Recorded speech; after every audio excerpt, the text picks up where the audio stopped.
everybody, welcome once again to 5 Minutes with Phil. It is now Tuesday, the 19th of January, and I am thrilled that you have chosen to join me for yet another edition of 5 Minutes with Phil. And today we're going to pick up where we left off.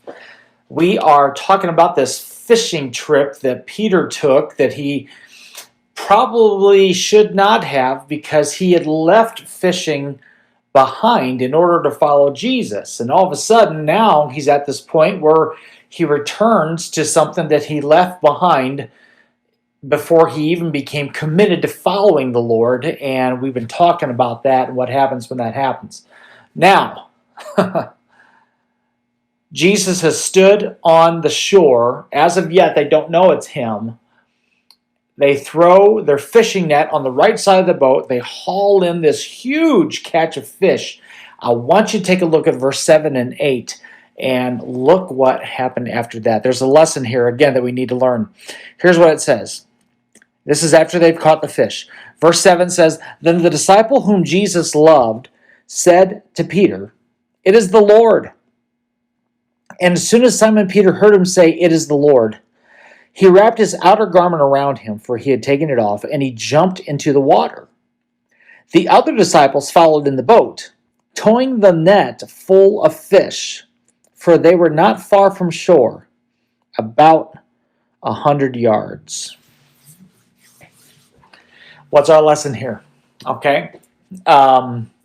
If if you ever do a study of Peter, you know that it's well documented that he made a lot of mistakes. Jesus always had to correct him. I mean, all the time. Just crazy.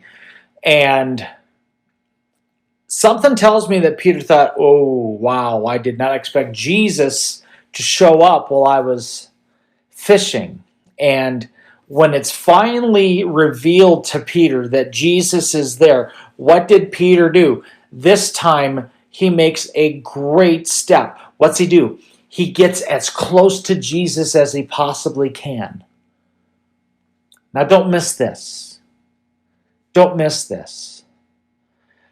There's no doubt that there's some people watching this right now, and you've made some mistakes with the Lord, or maybe things have been really good.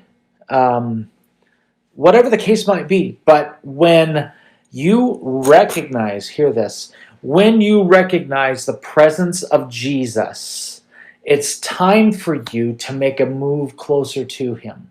It's time for you to try to get as close to Jesus as possible. Now, how do we do that?